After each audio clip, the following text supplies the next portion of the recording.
Here to break down the most talked about moments and maybe even a few you missed is Rotten Tomatoes Awards editor Jacqueline Coley.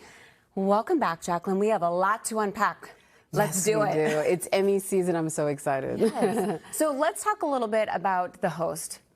Did a great job. I know that there was some money involved. Let's talk about it. Yeah, I mean, I think he kicked it off the right way by earning a lot of money for the Boys and Girls Clubs. I think that was like a really great bit. And then also the idea of handing out an award in between the opening sketch and his monologue, which I also thought was very different. I know. I think it's very clever. It's good. And it keeps people short. Yeah. And you know what I mean? Like, get in, get out. Exactly. And I love that we earned a lot of money for the Boys and Girls Clubs. It's an incredible cause, and I really loved how everyone got into the spirit of it. Yes, absolutely. I want to talk about some of the wins and some of the snubs. So let's talk about the wins.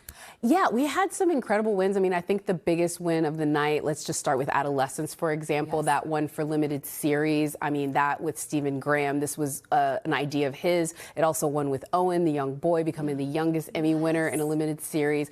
Moving on even more, though, we have The Pit. I mean, that was another show where I think a lot of folks were really excited to see that it was going to win. Maybe folks thought that Severance was going to happen, but that winning Best Drama, it's the first time in I think 30 years that a medical drama has won for Best Drama. It was 6 total wins for Adolescence, 5 for The Pit, but the big winner of the night was The Studio and Seth Rogen. He tied the individual wins by a person for the night, and in addition to that, it broke the record of 13 for most wins by any show. Him and Evan Goldberg, this was their brainchild, sort of like chronicling their long history in Hollywood, and yeah, it beat out The Bear, which had set the record before at 10 wins. Listen, I've watched The Studio. I finished it. It's fantastic. Yes, and if you are any way interested in Hollywood, it is a great insider's peek. It is, and it really is hilarious. So I see why they won so much. But I also love Seth Rogen's speeches, and like we got to talk about some of the speeches because there were really some great ones. Like from the heart speeches, you know? I know. I mean, I'll start with Tremel Tillman from Severance. He became the first Black actor in a supporting role to win for Best Drama. He had a very emotional speech. We actually got to speak with him on the Awards Tour podcast that we host at Rotten Tomatoes.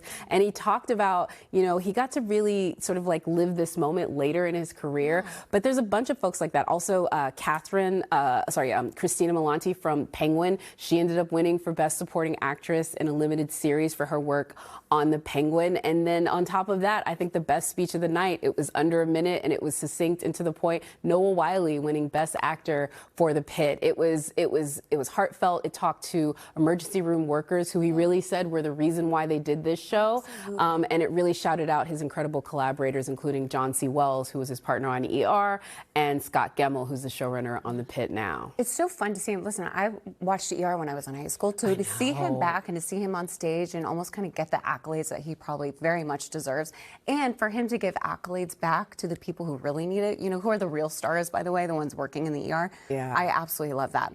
What are some surprises last night that you thought, oh, I didn't think I was going to see that, but I did? I mean, I'll just go ahead and say the folks that are in the game of prognosticating like myself definitely didn't see this one coming, but the Television Academy picked Jeff Hillier from Somebody Somewhere, who's a long-term character actor. If you've watched this show, it is a little like unsung gem that is on HBO, but it is such a great watch. They got their first 2 Emmy nominations this year, and he got the show's very first win. It goes to a testament of like, an overnight success that took 20 years. But there's a few, I would say, not as happy surprises on the other side, you know, including, I think, White Lotus. I was going to bring it up because I watched The White Lotus as well. And by the way, I just want to go back to him. His speech was beautiful, too. Go back and watch it if you can.